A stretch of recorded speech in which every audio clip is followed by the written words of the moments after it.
3 feet ಅಂದ್ರೆ ಬಹಳ 2.5 ಇರ್ತೈತಿ. ಅಂದ್ರೆ ನೀವು ಪೂಜಾದ ಕೂಲಿಯಾಗ ಹೋದ್ರೆ ಹಿಂಗೆ ಹೊಳ್ಳಿ ಬರಕ್ಕೆ ಬರೋದಿಲ್ಲ, ಹೆಂಗೆ ಹೋಗಿರ್ತೀರಿ ಹಂಗೆ ಬರ್ಬೇಕು, ಅಷ್ಟು ಸಣ್ಣ ಪೂಜಾದ ಕೂಲಿ ಇರ್ತಾವೆ.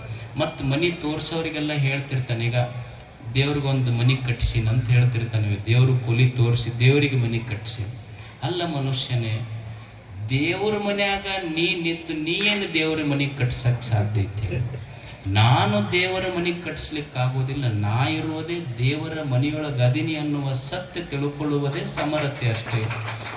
ನಾನು ದೇವರ ಮನೆಗೆ, ಇದೆಲ್ಲವೂ ದೇವನ ಮನೆ. ಇದು ನಾವು ಬಾಡಿಗೆದಾರರಾಗಿ ಜಗತ್ತಿಗೆ ಬಂದೇವೆ. ಇದು ದೇವನ ಮನೆ ಅಂತ ಎಲ್ಲರನ್ನ ಪ್ರೀತಿಸುವುದು ಮನುಷ್ಯ. ಈಗ ನಿಸರ್ಗ ಐತಿ, ಮಳಿ ಐತಿ. ಮಳಿ ಹಂಗೆ ಎಲ್ಲರನ್ನ ಪ್ರೀತಿ ಮಾಡ್ತದೆ.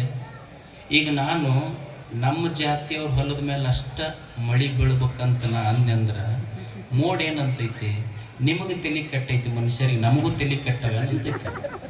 ಅದಕ್ಕೆ ಯಾವ ಜಾತಿ ಮತ ಪಂಥ ಏನೂ ಇಲ್ಲ. ಎಲ್ಲೋ ತುಂಬಿಕೊಂಡು ಬಂದಿತ್ತು ಅಂದ್ರೆ ಧಾರಾಕಾರವಾಗಿ ಭೂಮಿ ತಾಯಿಯ ಮೇಲೆ ಸುರಿದು ಬಿಡುತ್ತದೆ. ಇದು ಸಮರತೆ, ಇದು ಅಷ್ಟೇ.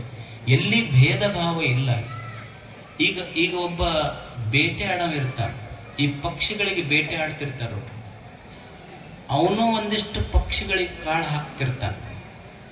ಬೇಟೆಯಾಡೋನು ಒಂದಿಷ್ಟು ಪಕ್ಷಿಗಳಿಗೆ ಕಾಳು ಹಾಕ್ತಿರ್ತಾನ. ಒಬ್ಬ ಸಂತನೂ ಕಾಳು ಹಾಕ್ತಿರ್ತಾನೆ. ಬೇಟೆ ಆಡವ ಎದಕ್ಕೆ ಕಾಳು ಹಾಕ್ತಿರ್ತಾನ ಅಂದ್ರೆ ಅಲ್ಲೊಂದು ಬಲಿ ಹಾಕಿರ್ತಾನ, ಆ ಪಕ್ಷಿಗಳು ಬರಬೇಕು, ಇದ್ರೊಳಗೆ ಬೀಳಬೇಕು ಅಂತ ಒಂದಿಷ್ಟು ಇಚ್ಛೆ ಇರ್ತೈತೆ ಅವಂತ. ಆದ್ರೆ ಒಬ್ಬ ಸಂತ ಎದಕ್ಕೆ ಹಾಕ್ತಾನಂದ್ರೆ ಆ ಪಕ್ಷಿಗಳ ಬಲಿಯೊಳಗೆ ಬೀಳಲಿ ಅಂತಲ್ಲ, ಅವನ ಇಚ್ಛೆ ಏನೈತಿ ಅಂದ್ರೆ ಪಕ್ಷಿಗಳು ಕಾಳು ತಿಂದು ಸಂತೋಷ ಪಟ್ಟು ಹಾಡ್ಕೊಂತ ಹೋಗಬೇಕನ್ನೋದು ಇಚ್ಛೆ. ಸಮರತಿ ಅಂದ್ರೆ ಸಹಜ ಪ್ರೇಮ, ಅಪೇಕ್ಷೆ ಇಲ್ಲದ ಪ್ರೇಮ ಅಷ್ಟೆ.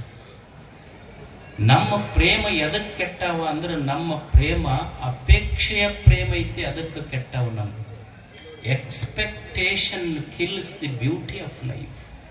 ನಮ್ಮ ಪ್ರೇಮ ಎದಕ್ಕೆ ಕೆಟ್ಟವ ಅಂದ್ರೆ ನಾವು ನಿರೀಕ್ಷೆ ಇಟ್ಟುಕೊಂಡು ಪ್ರೇಮ ಮಾಡುತ್ತೇವೆ. ಈಗ ಒಂದು ಆಕಳ ಎಲ್ಲಿವರೆಗೆ ಕಟ್ಟುತ್ತೀವಿ ಅಂದ್ರೆ ಎಲ್ಲಿವರೆಗೆ ಹಾಲು ಕೊಡ್ತೈತಿ ಅಲ್ಲಿವರೆಗೆ ಆಕಳ ಕಟ್ಟುತ್ತೀವಿ. ಆಕಳ ಹಾಲು ಕೊಡೋದು ಬಂದಾತು ಅಂದ್ರೆ ಅದನ್ನು ಕಳಿಸ್ತೀವಿ ನಾವು.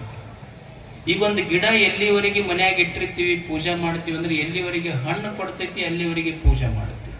ಹಣ್ಣು ಕೊಡೋದು ಬಂದಾತು ಅಂದ್ರೆ ಗಿಡಕ್ಕೆ ಪೂಜೆ ಮಾಡೋದಿಲ್ಲ. ಅಂದ್ರೆ ನಮ್ಮ ಪ್ರೇಮ ಸಕಾಮ ಪ್ರೇಮ ಐತೆ, ಸಹಜ ಪ್ರೇಮ ಇಲ್ಲ. ಅಕ್ಕ ಮಹಾದೇವಿ ಏನ್ ಹೇಳ್ತಾಳೆ ಅಂದ್ರೆ ಜೀವನದೊಳಗ